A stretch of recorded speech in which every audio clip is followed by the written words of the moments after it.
Hi, this is Dorie Clark. We are here for another weekly installment of Newsweek's show Better. We are here with Julia Pimsleur. She is the author of the book Go Big Now, and we're going to be talking about the importance of how to master your mindset. Julia, it's so great to have you here. I'm so happy to be here, Dorie. How's it going today? It's rocking and rolling. Things are great. And I'm especially excited to be talking with you about such an important concept of mindset, because given the past year that all of us have had, I think mindset takes on a new importance. So in your new book, Go Big Now, you're talking about how we can really master our mindset so that we can do more. So I guess my first question, how do we do it? How do you master your mindset? Well, first of all, what is mindset, right? It's a big buzzword that we hear people using a lot these days. We hear about having a resilient mindset, a growth mindset. What does all that mean? So part of what I was looking to do in Go Big Now is give people really practical, actionable tips, because I'm the least woo-woo mindset coach you'll ever meet, right? I come out of the business world. We've known each other, over 6 years now, and I teach people how to scale up their businesses. But I noticed very quickly that what most people needed help with first was mindset. And before the pandemic, mindset seemed like kind of a soft skill, like something, maybe I'll get to that after I figure out how to, raise venture capital. But now, after the pandemic, I think everyone's realized that's the number one thing we all need to master. Because without a powerful mindset, you can't get through those tough times. You can't reinvent yourself. You can't figure out how to, quit your job and start your own company, or say bye-bye to a job that didn't treat you well during the pandemic. And a lot of people are reinventing right now, as you know. Yeah, amen to that. Thank you, Julia. And we have some excitement here. Kimberly said, yeah, need this conversation today. So Awesome. You're in the right place. yeah, I think a lot of folks can relate. Thank you to everybody who's tuning in. Please feel free to type into the chat box and let us know where you're calling in from. We have some great folks here. We have DT from Rochester. We have Minx from Oakland. We've got Jenny from New York, and Karen from Boston, and Robin from Queens. We've got all kinds of great friends. And so we're so glad to have you here. And please feel free to type your questions for Julia into the chat box so we can go big on mindset. But Julia, something that I'm curious about, you obviously started writing this book pre-pandemic. So why did this resonate for you? Why is mindset the thing that you decided you wanted to spend years of your life thinking about and talking about?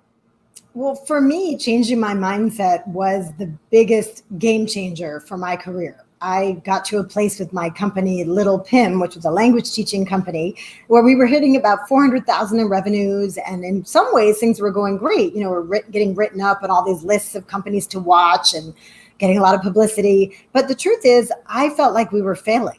We weren't making as much money as I wanted us to be making. I couldn't really support my family on what I was paying myself out of the company. And I didn't see the path to getting to $1 million and beyond. I didn't know how to go big. And it was so scary and frustrating. And I almost shut down the business because I just got, really overwhelmed with it. So that's when I had my first mindset shift, where I realized that I had some big limiting beliefs about what I could be and what I could do, given that I had a creative background. I didn't go to business school. I don't have a finance degree.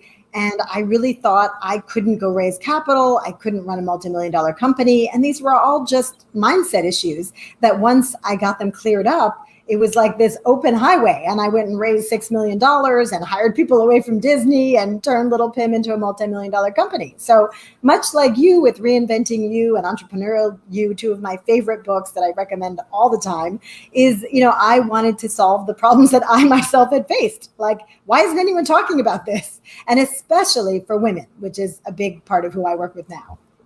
Yeah, that's so important. Thank you, Julia. And to that end, Minx had a question for you. So let's say we're listening to this, we have bought in, we say, yes, Julia, I'm with you. I need to change my mindset. I need to level it up so I can do more things, so I can go big now. Where do you start? If you feel like your mindset isn't quite in the right place that it needs to be, what should we do to begin to reorient the way that we think? Yes. Well, let's start by defining what the go big mindset is. So if you've heard about the growth mindset, that's a great foundation for the go big mindset. I sort of pick up where that leaves off. And the go big mindset is a set of beliefs that allows you to stay positive, overcome any obstacle, and reach your goals.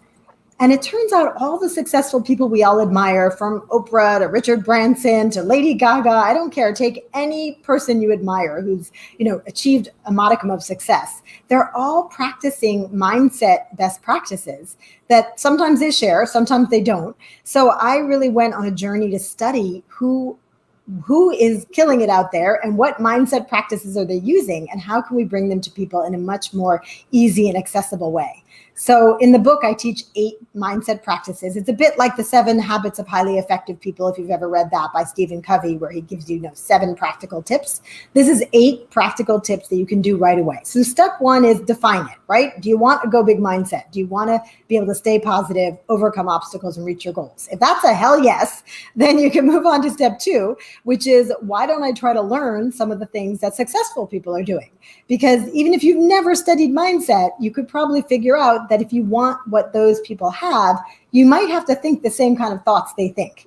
You can't just copy their actions. That doesn't work. We see people all the time who have a big goal and they're all excited and they set out to reach it and they work their tails off. It's not about hustle and grit. I'm so tired of that story. I'm going to war on grit, Dorie. I'm over grit. Grit is way overplayed. Yeah, no, I'm done with grit. Grit is out. What is in is having a go big mindset, because you make different choices when you're thinking, how do I go big? Not how do I just work twice as hard as everybody else? So that's the second thing. And then the third thing is to make it a part of your daily life. Anyone who has studied mindset will tell you this is not once and done kind of stuff, right? I still do all these practices every single day. I start my morning with meditation. I do affirmations. I keep a gratitude journal. I have to do a practice called Mind the Gap, which is the first practice I teach in the book.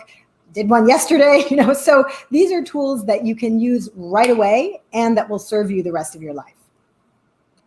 Really helpful. Thank you so much, Julia. And a great question came in from Karen Callahan. She wants to know, how do you maintain consistency with your mindset? She says, I do well for a while and then I fall off the train, which I think probably a lot of us can relate to. How you mentioned resiliency. How do you get back up? How do you retrain your mindset for that?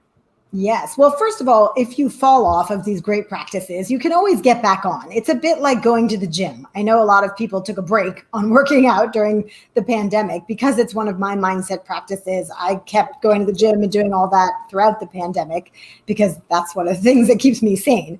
But if you skip a few days, then, you just go back to the gym. Building mindset core strength is a lot like building physical core strength.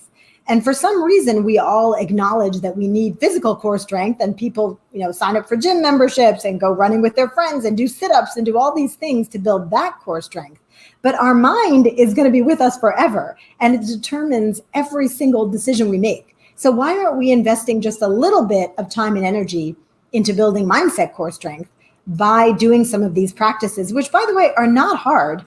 And you get immediate results, unlike going to the gym, which I do. And I still feel like I still need to go more because I'm not seeing the results. Yeah, amen to that. Really good points. And we want to say hi to some of the folks who are tuning in. If you are just joining us, please feel free to type into the chat box and let us know who you are and where you're calling in from. Veronica's here from New Jersey. Vicky from Berkshire, UK. Chaminda is here from Vancouver. I hope it is slightly less hot now. Fingers crossed. We have a LinkedIn user from Cornwall, UK. Rebecca from Chicago. All kinds of great friends joining us. Ludmilla's here from California and Christina from California. So we're so glad to have you. Please type your questions for Julia Pimsleur into the chat box. We're here talking about mindset today. But Julia, and Dorie, can I turn the table and ask you, what's a mindset practice that you practice? I would love to hear one of yours. I just shared a couple of mine. Oh, look at you, interlocutor. Grabbing the microphone. Yeah, exactly. Bold and brassy. I like it. How about just one? Just one. Yeah. Well, in terms of mindset and my mindset practices, I don't know, you can tell me because you know a lot more about mindset than I do, but I would say something that I have taken on as a conscious mindset. And I think I'll specifically state this one because I think it's a little controversial, but I find it to be helpful. It is my mindset belief I like to call it blame out, not in, because I think that too many people, perhaps especially too many women, tend whenever there's something that goes wrong, whenever there's a criticism, especially the amazing unsolicited feedback, people often say, oh no, I must be in the wrong. What did I do? How can I fix it?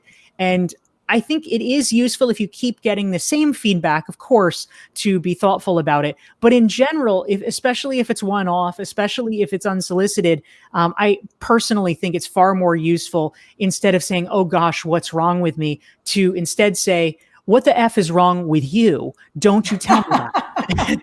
And so I love that. That's where I go. An addendum to Go Big Now. That's like the 9th one now. Blame out. That's right. You know what? If it works for you, it's awesome. And it does fall under a larger mindset category, which is negative self-talk, that most people engage in far too much negative self-talk. And that is one of the chapters in the book, is about how to quiet down that talk, because we can be our own biggest cheerleaders, but we can also be our worst saboteurs. And that's what we're trying to stop with these mindset practices, right? Is how do you make better choices about where your brain goes? I like to use the puppy analogy. I adopted a puppy at one point. I know we're both cat owners now. And funny enough, last time I talked to you, we're talking about your cats. Now I've adopted 2 kittens. I'm trying to be just like you. They're adorable, but they're in the bedroom. They're not going to make a showing. When you were on my show, your cat walked across the screen, but mine are. Oh, I mean, when we started today, my cat was on the screen. Yes. Oh, was he? Yeah, mine are in the bedroom, so I don't think they're going to make a showing. But the point is, I had a dog at one point, and I remember when he was a puppy, I took him out for a walk, and he was running all over the place. Like he wanted to put his nose in the garbage, wrap himself around the lamppost, So I had to kind of give a little tug on the leash. Like, no, we're not going to do that right now. You're not going to eat that crumpled up beer can. A little tug on the leash. So we can learn to do that with our thoughts. Our thoughts will always run into the garbage. They just will, right? Well, what did I do wrong? Why don't they like me? Why didn't they return my email? And you can live that way if you want, but you could also learn these mindset practices that allow you to have different interpretations and go back to being your biggest cheerleader, not your biggest saboteur.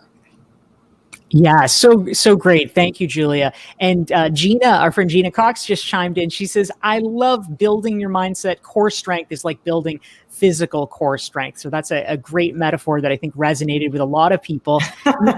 Yes. And we had a question come in from Rajeen. She wants to know, she says, hi from Colorado. We're so glad you're here. She says, Julia, what do you think of the phrase, work smarter, not harder? You hear that all the time. Do you believe in that or no?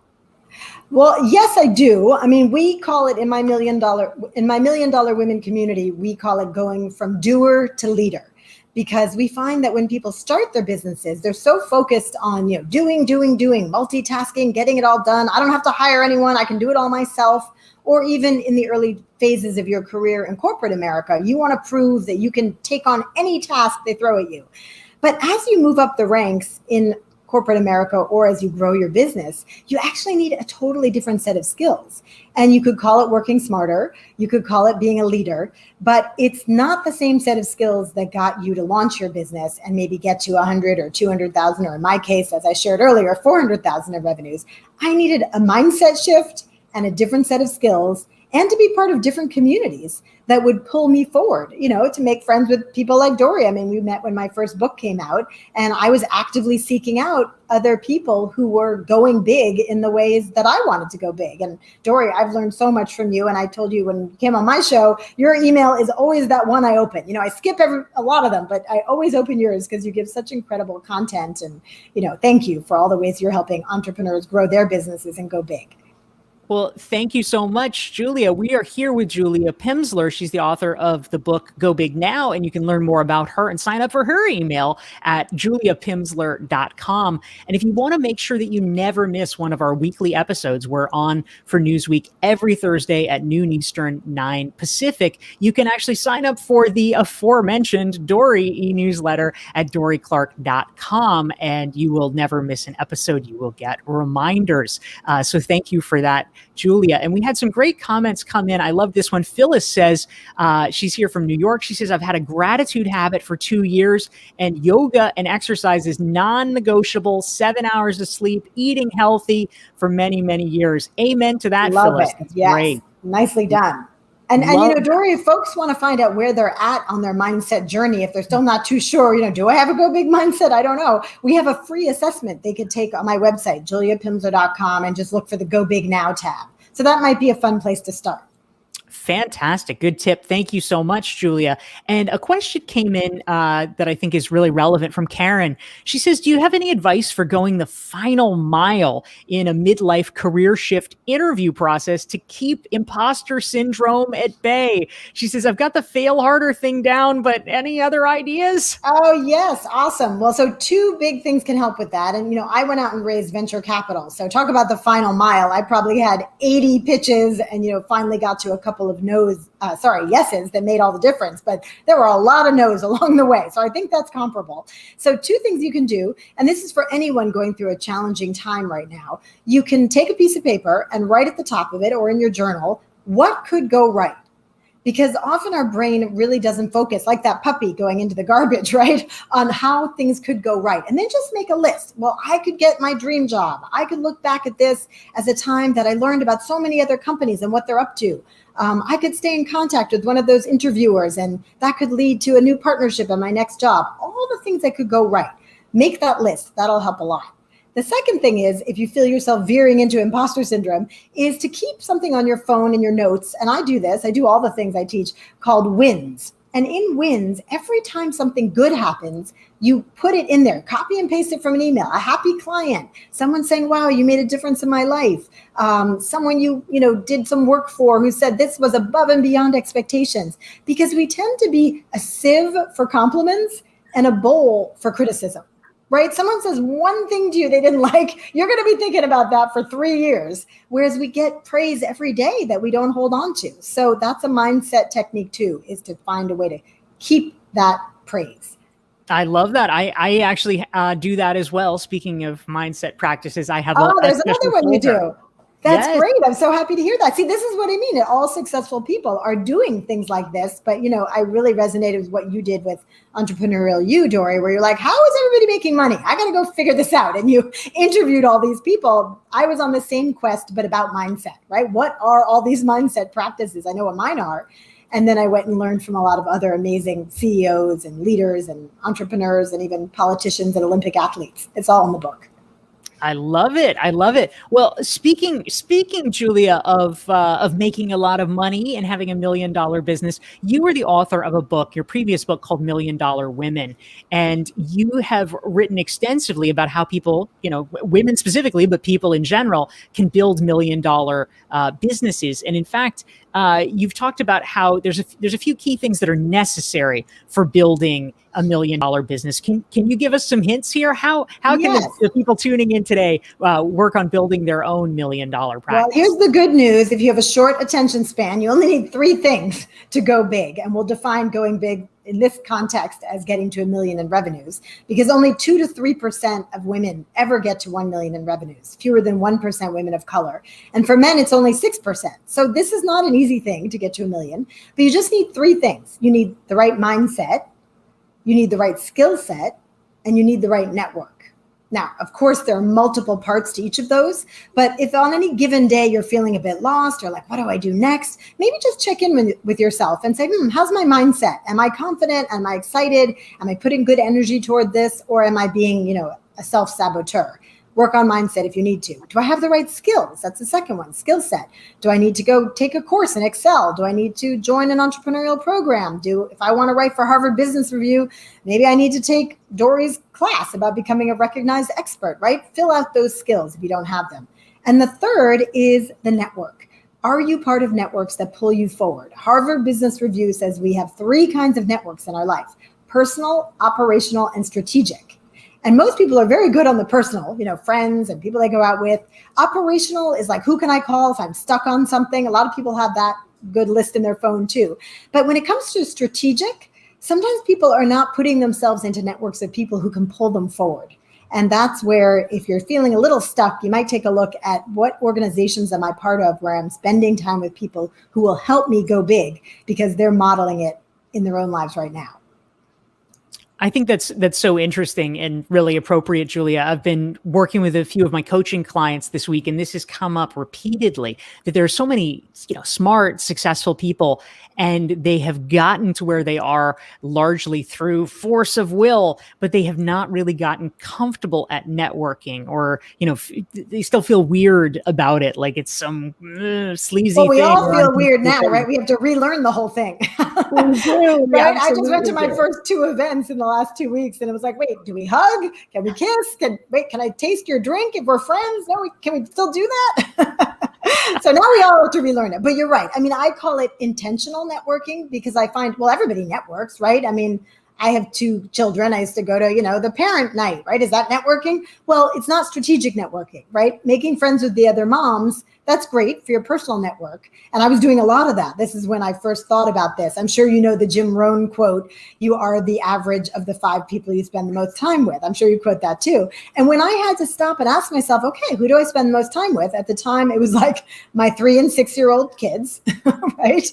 My ex-husband, who was also building a business, was not ahead of where I was. We were kind of at the same place. And not very many other people. So I joined Entrepreneurs Organization, which I wrote about in $1 Million Women. And ultimately that inspired me to lead their program. I remember you came to visit us to help entrepreneurs get to 1 million. So for 2 years I did that, and then launched $1 Million Women to help women across the country get access to this business training. So you never know what'll happen if you go out of your comfort zone and go spend time with people who are ahead of where you are.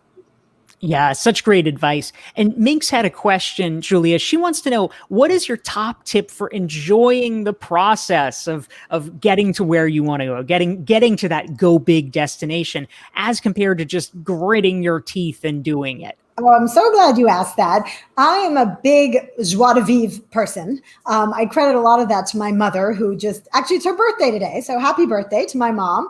And she's someone who was always the first person to open a bottle of champagne and say, hey, let's celebrate, even if it's some tiny thing that nobody else is paying attention to. So joy is very important to me. And one book that really helped me with that I recommend highly is called The Desire Map by Danielle Laporte. And this book encourages you to find the feelings behind your goals, because often we're pursuing a goal, so hard and fast, but we don't even stop to think about, well, when I get there, am I going to have the feeling I want? Am I really going to feel satisfied? Am I going to feel energized? Or maybe that's not the feeling you're going for. Maybe the feeling you want is peaceful, relaxed. So she takes you through a series of exercises where you come up with your 3 core desired feelings. And then that becomes this wonderful filter to put through everything you do in life. Our mutual friend, Anne, Pellegrini, was like, how do I know which talks to say yes to? So we came up with her filter. And then it's like, well, I don't remember what her filter was, but my filter is joy, abundance, and community. So if I'm going to do an event that's going to be joyful, it's going to fulfill my desire for abundance, and it's going to get me into community, the 3 things I care about the most, it's a hell yes. If it's not going to be that fun, I've got to take 5 planes, I've got to miss out on time with my kids, that's not that joyful, right?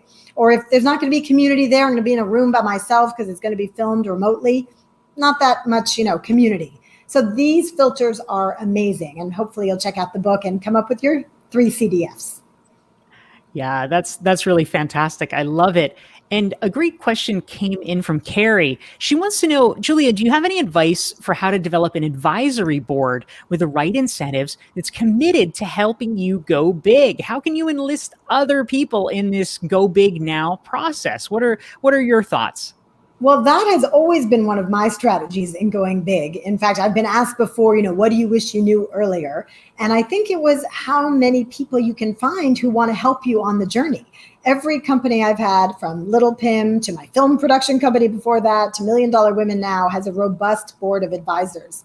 And I actually have an article about this, a blog post on my website. I have 100 blogs about scaling up. So juliapimsleur.com, go to blog. And one of them is 3 easy steps to building an advisory council. It actually has templates of what kind of email you should send to people. And I also wrote about this in $1 Million Women. So go have a blast, build your advisory council, and you'll be surprised how many people would want to go on that journey with you. That sounds fantastic.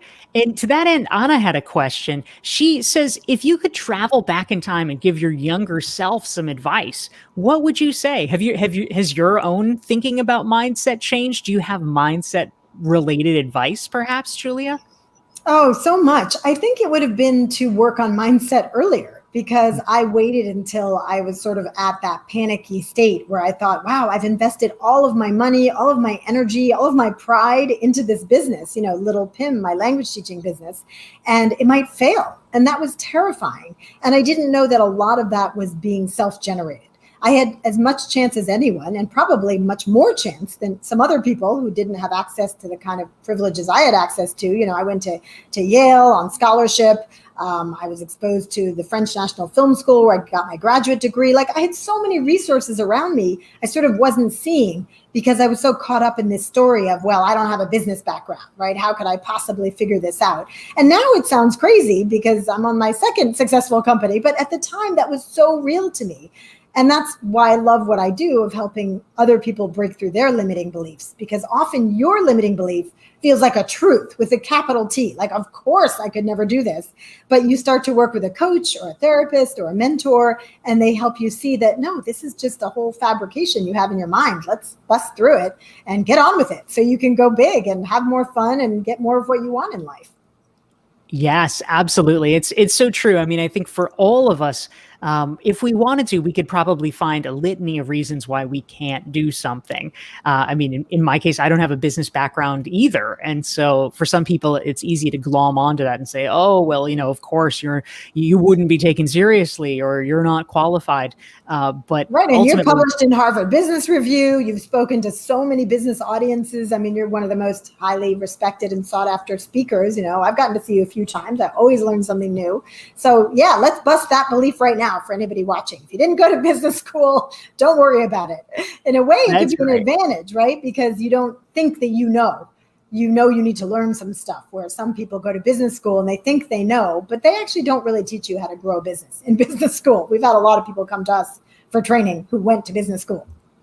Absolutely. You got to just steamroll through those limiting self-beliefs. So a great question came in from Gina. She's loving what you're saying, Julia, and she wants to know, do you have tips for incorporating these ideas into corporate leadership development programs? She says, I think these ideas would work really well for the hybrid environment. Yes. Well, first of all, they'll work for anyone, personal or professional. The only people that these go big tips are not for are people who are not trying to do anything big or ambitious. If you want to sit on your couch and eat potato chips, you do not need a go big mindset. Don't read this book. It's not for you. Don't worry about it. But if there's anything you want to do, even if it's, I really want to propose to this person, or I want to take a year off and travel around the world, those are go big ideas that are going to take you out of your comfort zone. So these practices are really relevant for anyone, corporate America, entrepreneurs. I just taught some leaders last week in a Go Big Mindset workshop, and they particularly loved the busting your limiting beliefs exercise. And they also really liked the be, do, have, which maybe I'll just take a minute to explain that, Dorie, if we have a moment. Can I explain one of the mindset tips? Please, yes. Great. This is one of my favorites. Be, do, have is when you start with the question, who do I want to be in the world? And maybe you want to be the manager, right? Or maybe you want to be someone who people look up to and respect, or you want to be someone like Dorie who helps other entrepreneurs succeed. Then you ask yourself, okay, what would that person be doing? That's the do of be, do, have. Maybe they'd be writing articles. Maybe they'd be teaching. Maybe they would be seeking out communities of other people like that. Then you start doing those things, even if it's just baby steps at first. The more you do those things, ultimately you will have the things that person would have. And while this seems kind of obvious, 99% of the planet is operating according to the opposite of that, which looks like this: have, do, be. Here's the amount of money I have, or training I have, or family support I have. Therefore, here's what I can do in the world, limited by that. And therefore, here's who I can be. And that stops so many people from pursuing their dreams or just going after that next big dream or goal, because they say, I don't have the resources, I don't have the support, so I can't do the things. So this is a great one to teach your teams at work. And if you're interested in, a mindset workshop, feel free to reach out to me. Awesome, Julia. Thank you so much. We are just about at time here, but I will mention that we're here with Julia Pimsleur. She's the author of the new book, Go Big Now. And you can learn more about her at juliapimsleur.com. And you can make sure that you never miss one of our weekly Newsweek sessions by following me on LinkedIn. Go to dorieclark.com/LinkedIn, hit the subscribe button underneath the picture, and you will get weekly reminders about our conversations. Julia Pimsleur, any closing words or advice about how we can begin to shift and to master our mindset? Yes, I think with this go big mindset that I'm teaching, it's really about understanding you have way more agency than you ever thought possible over your thoughts. That voice in your head is not you. It's an amalgam of all the things you learned. And if you don't like what it's saying, if it's not working for you, then pick up a copy of my book and read other mindset books. There are other great ones out there, but I just wanted to make it really easy to get going on that journey. And thanks so much for having me, Dorie. It's been such fun. Wonderful. Julia, thank you very much. Thank you to everybody for tuning in. If you've enjoyed the conversation, hit the like and share button so your friends can benefit from it as well. We will see you next Thursday, and take care.